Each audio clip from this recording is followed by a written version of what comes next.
Hello everyone, welcome back to my channel. আজকে আমি আপনাদের জন্য নিয়ে এসেছি একটি খুবই মজাদার রেসিপি। আজকে আমি আপনাদের জন্য নিয়ে এসেছি থাই নুডলসের রেসিপি। থাই নুডলসটা পছন্দ করে না এমন মানুষ আমি খুবই কম দেখেছি, কিন্তু সবসময় দেখা যায় আমরা রেস্টুরেন্ট থেকেই থাই নুডলসটা কিনে খাই। কিন্তু আজকে আমি আপনাদেরকে দেখাবো থাই নুডলসের খুবই সহজ একটি রেসিপি, যার মাধ্যমে আপনারা খুব সহজেই থাই নুডলসটা ঘরেই তৈরি করে খেতে পারবেন। তো চলুন আজকে আমাদের রান্নাটা করার জন্য কি কি উপকরণ লাগছে আমরা দেখে নেই। থাই নুডলস তৈরি করার জন্য প্রথমেই লাগছে থাই নুডলস। আমি এসিআই পিওরের থাই নুডলস নিয়েছি। এটা যে কোনো সুপার শপ থেকে আপনারা কিনতে পারবেন। এটা সব জায়গায় খুবই সহজেই পাওয়া যায়, আপনারা যে কোনো শপ থেকেই এটা কিনে নিতে পারবেন। তারপর এখানে আছে জুলিয়ান কাট করে রাখা গাজর 1 কাপ। এখানে আছে পেঁপে জুলিয়ান করে কাটা 1 কাপ। এখানে আছে বরবটি কুচি 1 কাপ। আমি বরবটিগুলোকে 1 ইঞ্চি টুকরো করে কেটে নিয়েছি। এখানে আছে টমেটো কুচি, আমি টমেটোগুলোকেও জুলিয়ান কাট করে কেটে নিয়েছি। এখানে আছে স্প্রিং অনিয়ন, এটাও 1 কাপ পরিমাণে নিয়েছি আমি।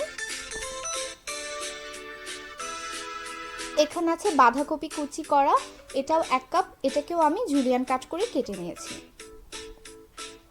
এখানে আছে পেঁয়াজ কিউব করে কাটা 1 কাপ। আমি পেঁয়াজগুলোকে কিউব করে কেটে নিয়ে এর শেলগুলোকে ছাড়িয়ে নিয়েছি। এখানে আছে ক্যাপসিকাম কুচি, আমি এটাকেও জুলিয়ান কাট করে কেটে নিয়েছি।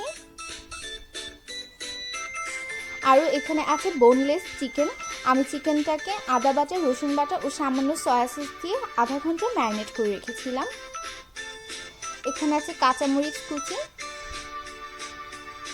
তো চলুন আজকে আমরা আমাদের রান্নাটা শুরু করে দিই।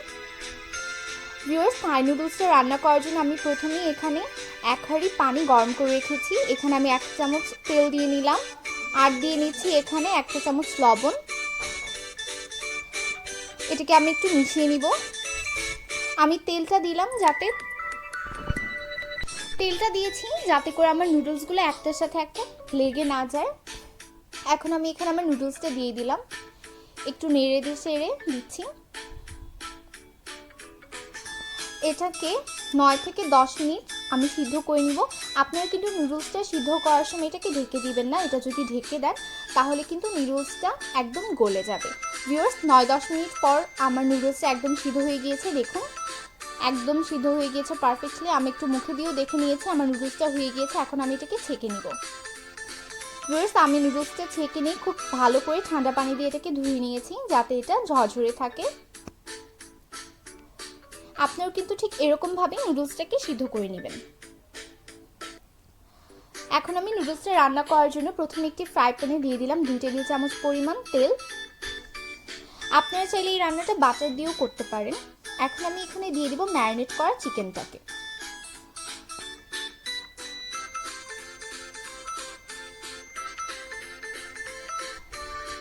চিকেনটাকে দিয়ে আমি খুব ভালোভাবে চিকেনটাকে একটু রান্না করে নিব 5 থেকে 6 মিনিটের মতো। খুব ভালো করে 5 থেকে 6 মিনিট চিকেনটাকে রান্না করে নিতে হবে। আমি এখানে বোনলেস চিকেন ইউজ করেছি, আমি মুরগির ব্রেস্টটা ইউজ করেছি। আপনারা চাইলে হাড় সহ চিকেন কিন্তু ইউজ করতে পারবেন। এখানে চাইলে আপনারা এখানে প্রনও অ্যাড করতে পারেন। খুব ভালো করে আমি এটাকে ভেজে নিচ্ছি। আমি 5 থেকে 6 মিনিট এটাকে ভেজে নিব। আর আমি কিন্তু কোনো পানি ইউজ করব না, এই তেলে এটাকে আমি খুব ভালো করে ভেজে নিব।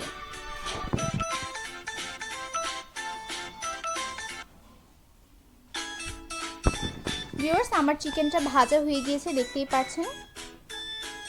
এখন আমি এখানে দিয়ে দিব প্রথমে বরবটি কুচি। বরবটিটা হতে একটু সময় নেয়, তাই আমি বরবটিটাকে আগে দিয়ে নিলাম। এটাকে আমি চিকেনের সাথে 2 থেকে 3 মিনিট খুব ভালোভাবে ভেজে নিব।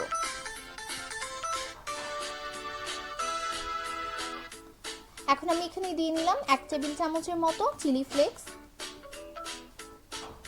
এটা একটু স্পাইসি হয় খেতে থাই নুডলসটা, আমি এর জন্য চিলি ফ্লেক্সটা এখনই দিয়ে দিলাম যাতে এই চিকেনটা খুব ভালো করে এই চিলি ফ্লেক্সের সাথে মিশে খুব ভালো করে হয়ে যায়। আমার এটা প্রায় ভাজা হয়ে গিয়েছে। এখন আমি এখানে গাজরটা দিয়ে দিলাম। এখন দিয়ে দিলাম পেঁপে কুচি। এখন দিয়ে দিলাম ক্যাপসিকাম। আর কাঁচামরিচটা, যাতে এই কাঁচামরিচের ফ্লেভারটা সবগুলোর সাথে খুব ভালোভাবে মিশে যায়। অনেকেই আছে যে নুডলস রান্না করার একদম লাস্টে কাঁচামরিচটা দেয়, তাহলে কিন্তু নুডলসটা খুব একটা স্পাইসি হয় না। যদি এই পর্যায়ে আপনারা কাঁচামরিচটা দিয়ে দেন তাহলে কিন্তু নুডলসটা খুবই স্পাইসি হবে। এখন আমি এগুলোকে 2 থেকে 3 মিনিট একটু ভেজে নিব। এখন আমি এখানে দিয়ে দিলাম লবণ 1 চা চামচ। যেহেতু আমি নুডলস সিদ্ধ করার সময় লবণ দিয়েছি, তাই আমি এখানে 1 চামচ লবণ দিয়ে নিলাম। আর লবণটা আপনারা আপনাদের স্বাদ মতো দিবেন। আমার এই সবগুলো সবজি প্রায় ভাজা ভাজা হয়ে এসে গিয়েছে। এখন আমি একটু নেড়ে চেড়ে দিচ্ছি। দেখুন, দেখেই বুঝতে পারছেন যে আমার সবজিগুলো প্রায় হয়ে এসে গিয়েছে। এখন আমি এখানে দিয়ে দিলাম টমেটো কুচি আর পেঁয়াজ কুচি। এটাকে দিয়ে আমি খুব ভালোভাবে এখন নেড়ে নিচ্ছি। এখন আমি এখানে দিয়ে দিলাম পাতাকপি কুচিটা। পাতাকপিটা আপনারা একটু পরেই দিবেন, কারণ এটা আগে দিলে কিন্তু এটা একদম গলে যাবে। খুব ভালোভাবে আমি মিশিয়ে নিচ্ছি এটাকে। আর সবজিগুলো জাস্ট হালকা হাতে মিশিয়ে নিলেই হবে, কারণ বেশি জোরে জোরে মিশালে কিন্তু সবজিগুলো ভেঙে যাবে। এখন আমি এখানে দিয়ে নিব 1 টেবিল চামচ পরিমাণ টমেটো কেচাপ।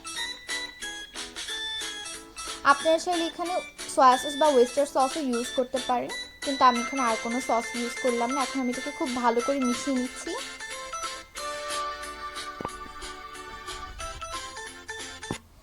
খুব ভালো করে এটাকে মিশিয়ে নিচ্ছি আমি হালকা হাতে।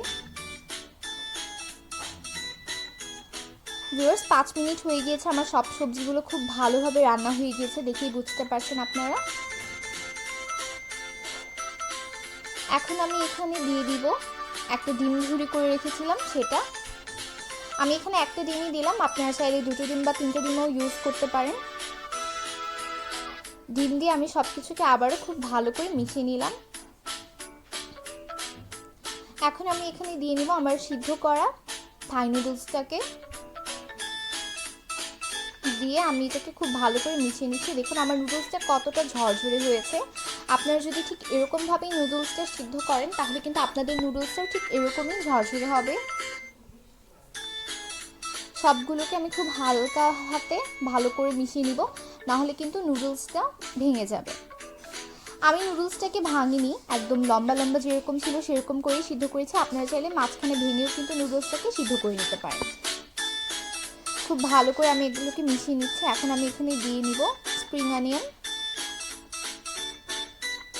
আপনারা চাইলে কিন্তু এখানে রসুনের পাতাটা ইউজ করতে পারেন। এখন আমি এখানে দিয়ে দিচ্ছি নুডলসের সাথে যে টেস্ট মেকার ছিল সেই টেস্ট মেকারটা। এটা যেহেতু চিলি চিকেন ফ্লেভারের থাই নুডলস ছিল, তাই এটা কিন্তু অনেক স্পাইসি হবে। এখন আমি সবগুলোকে খুব ভালো করে মিশিয়ে নিচ্ছি।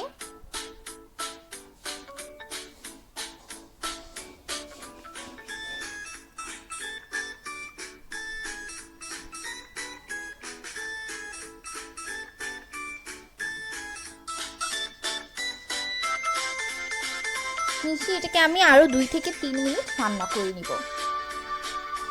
ভিউয়ার্স, 2 থেকে 3 মিনিট পরে দেখুন আমার নুডলসটা কতটা ভালোভাবে রান্না হয়ে গিয়েছে, দেখেই কিন্তু আপনারা বুঝতে পারছেন।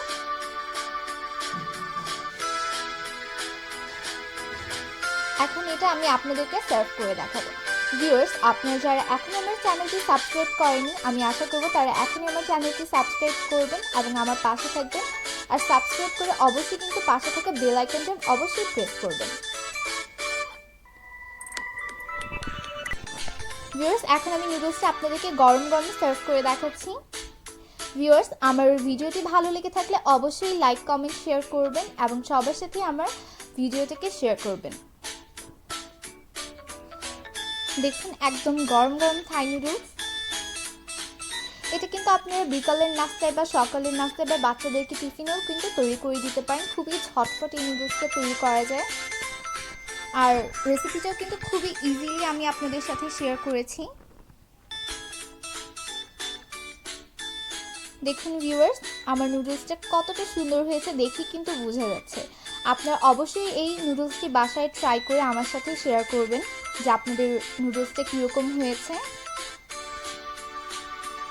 খুবই সামান্য উপকরণ দিয়ে ঘরে থাকা সবজি দিয়ে কিন্তু আপনারা থাই নুডলসটা তৈরি করে নিতে পারেন। আপনারা চাইলে কিন্তু বিফ দিয়েও এই নুডলসটা তৈরি করতে পারেন, সেটার ফ্লেভারটা অনেক ভালো হয়। আপনারা চাইলে এখানে তিলের তেলও দিতে পারেন, তাহলে কিন্তু অনেক মজা হবে খেতে। আমি এটাকে উপরে স্প্রিং অনিয়ন কেটে ডেকোরেশন করেছি, সাথে টমেটো দিয়ে। আপনারা চাইলে আপনাদের মন মতো এটাকে ডেকোরেট করে নিতে পারেন। ভিউয়ার্স, আবারও বলছি, আমার ভিডিওটি ভালো লেগে থাকলে অবশ্যই আমার চ্যানেলটি সাবস্ক্রাইব করবেন আরও নতুন রেসিপির জন্য, আর লাইক কমেন্ট শেয়ার করে আমার পাশেই থাকবেন। আল্লাহ হাফেজ।